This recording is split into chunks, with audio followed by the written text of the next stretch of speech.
Okay, guys, today on the show, we're going to talk about how the deep state is in a deep, deep panic because it looks like grand jury's being impaneled to look into all their stuff. Not only that, but there's subpoenas flying around. So that should be fun. Then we're going to discuss how Robert F. Kennedy is setting all the farmer bros' hair on fire because he did something they thought he would never do, but he's doing it. And then we're going to talk about how, yes, ladies and gentlemen, we are winning the culture war, and it's about damn time. So stick around for all that today on the Angela Box Show. Hello, my name is Angela Box. So you're forgetting my name.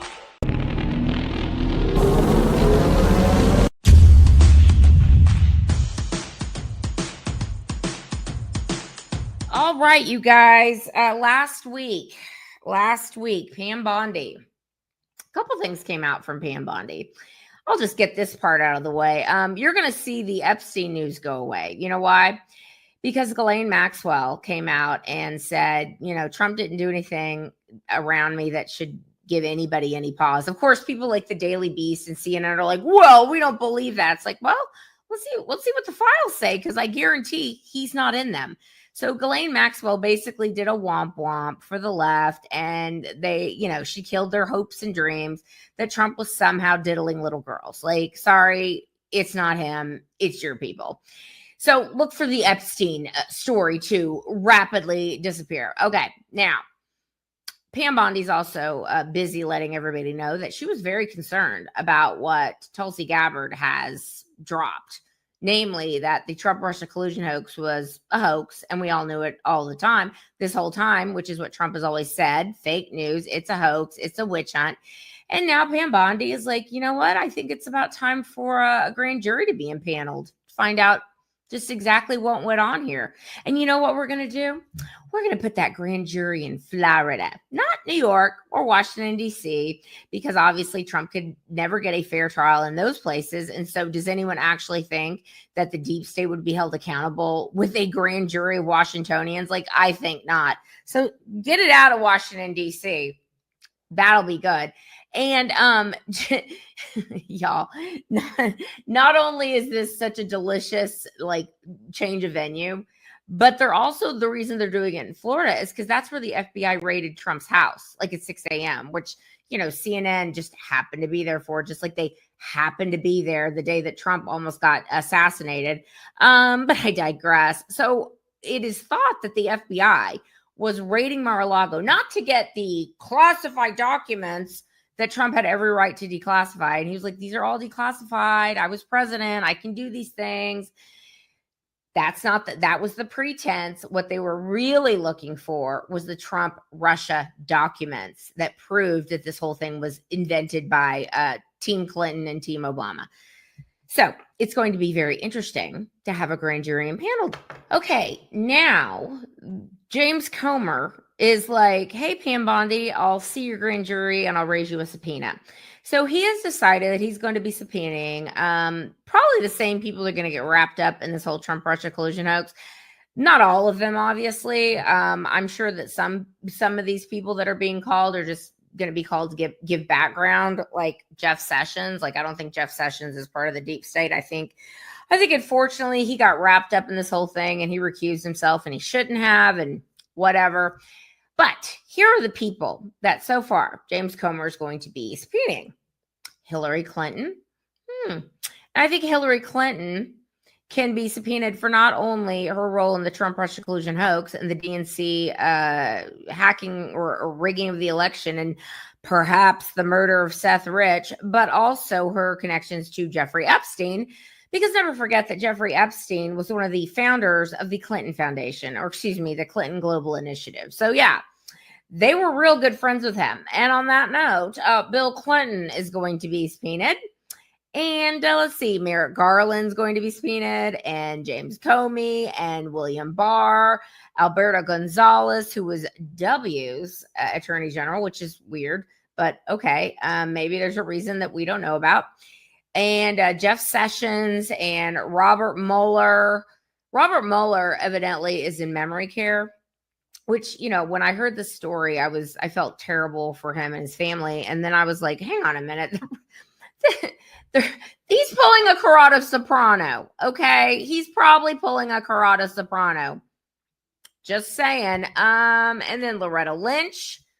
You know what they should do? They should call Loretta Lynch and Bill Clinton in on the same day and have them like co-testify, like tell us all about that tarmac meeting that you two had. But anyway, and then Eric Holder. Now, I think this is just the beginning. I mean, on this list is not Clapper or Brennan or Strzok or Page or those people. I think those names are coming, and y'all better lawyer up. And the word on the street in Washington, D.C. is that, oh, yes, they have lawyered up, and they're scared, which you should be. Let this be a lesson, boys and girls, everybody out there. Don't do dishonest, dishonorable, horrible things. Don't set innocent people up to be bankrupted or to be thrown in jail, to cover up your own crimes. Don't do it, because guess what? Karma always comes. Like, this is a lesson. Like, well, it always comes, you guys. It's not happening as fast as we want it, but it's coming. So watch the news, everybody. Watch the news, because this is just getting started. Okay, and here's something that's just getting started too.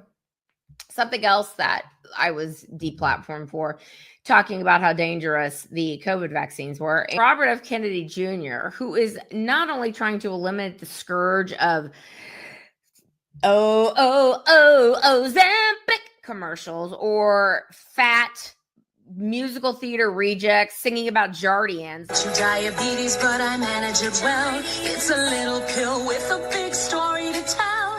I take once daily Jardians. And stay strong. That's how it all was easy to see. I'm lowering my A1C. Not only is he trying to eliminate the scourge of big pharma being able to advertise on TV to the tune of $10 billion a year. Not only that, but this past week, he said, you know what we're going to also do?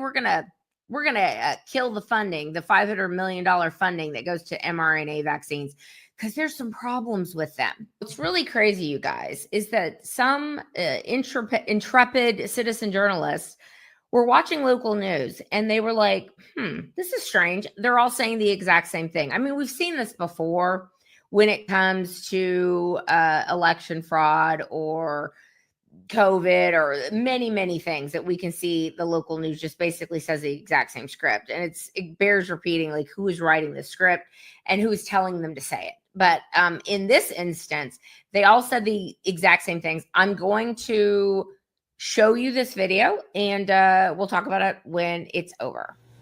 New at 7, the U.S. Health Department says it plans to cancel contracts and cut funding for some vaccines being developed to fight respiratory viruses, including COVID-19. Health Secretary Robert F. Kennedy Jr. now says $500 million worth of vaccine development projects will be halted.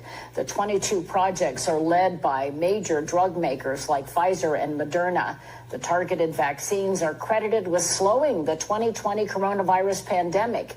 Kennedy says he wants the department to invest in, quote, better solutions, but provided no details on what those better solutions might be. The Department of Health and Human Services plans to cancel contracts and pull funding for some vaccines being developed to fight viruses like COVID-19 and the flu.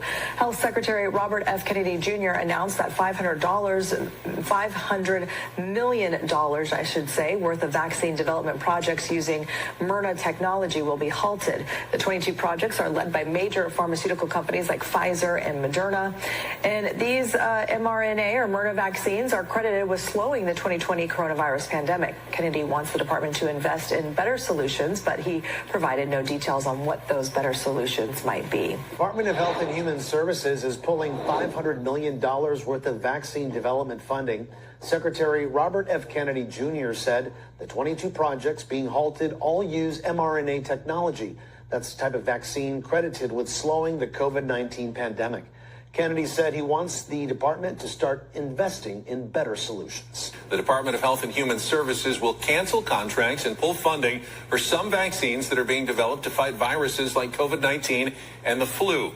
According to AP News, this will impact 22 projects led by pharmaceutical companies like Pfizer and Moderna. While mRNA vaccines are credited with slowing the 2020 pandemic, Kennedy said he wants the department to move away from mRNA vaccines, calling on the department to start investing in better solutions. Throughout the country, this isn't just 4 places, but they all talked about how efficacious the COVID vaccine was, how basically Kennedy was a kook, how, with no evidence, he's canceling this stuff. And the under the bridge troll, Dr. Peter Hotez, this double bagger that lives in Houston, actually, Baylor College of Medicine, he was out there, his hair was on fire about Kennedy doing this too. Like, basically the worst people in the world are having meltdowns about this, which tells you it's like exactly what needed to happen. Okay, finally, you guys, we are winning the culture war. We are so winning. It is fantastic, and I love it. We are getting back to normsies. We're getting back to making America hot again. We're getting back to beautiful people selling us beautiful people selling us products and advertising. Like, we're getting back to normal. It's awesome. And here's some of the hilarious getting back to normals that the leftists are having a meltdown over. So the scourge, lots of scourges today in today's show, but the scourge of one of the big scourges of the culture currently is this show, the Sex and the City reboot. And just like that, I mean, basically they just destroyed a show that so many people, like women, loved. They just completely bludgeoned it like a baby seal. Okay, it was woke, it was horrible, it was unwatchable.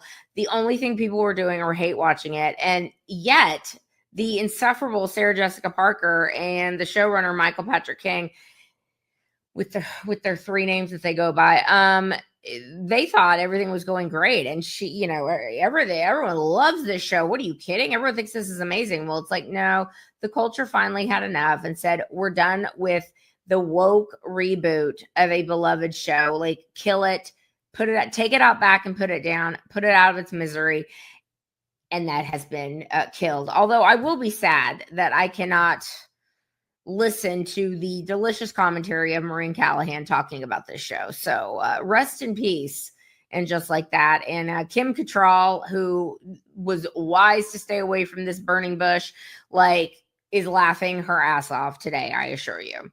Okay, then we've got a delicious meltdown by the likes of Spike Lee, some tranny filmmaker, Lily Wachowski, who used to be a guy, and Lord have mercy, Lord above us, you don't look like a woman, okay? Okay, so in a delicious bit of schadenfreude, which, as someone who used to live in LA and was trying to be an actress and yet despised the industry because it is the worst people in the world, and I mean that sincerely, this makes me so happy. Hollywood is dying, okay? Completely dying. Woke killed it. CGI killed it. The lack of interesting storytelling killed it. Anything like 2019 on, you have to gird your loins, because you're going to get some transgender crap, or you're going to get some BM, Black Lives Matter crap, or you're going to get some climate change crap, or you're going to get some abortion crap, or you're going to get Donald Trump as Hitler crap.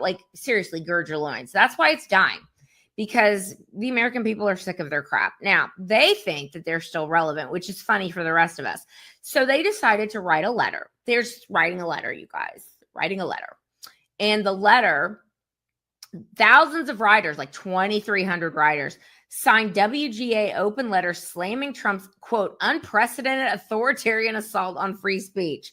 What? See, they're just pissed off that you can talk about whatever you want on X now, and you can come at these lunatics and you can make them cry, and they don't like that anymore. They don't like that. They call that hate speech, and they want that to be regulated.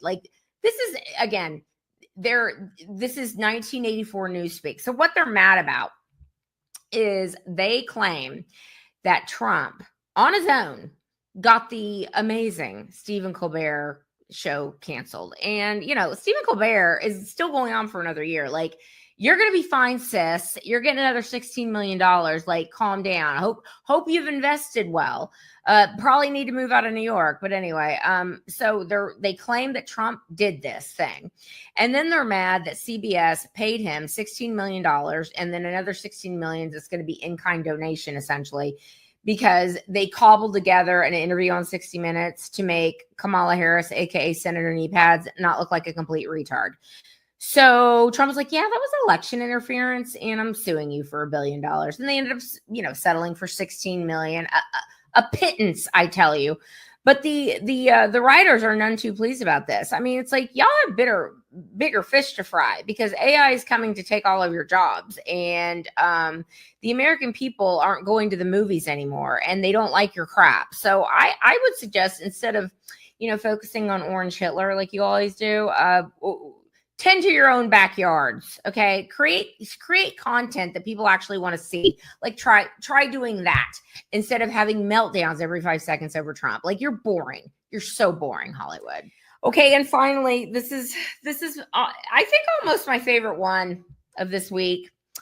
Howard Stern, who had a $100 million contract with SiriusXM. Now, I used to listen to Howard Stern when I lived in LA, oddly enough.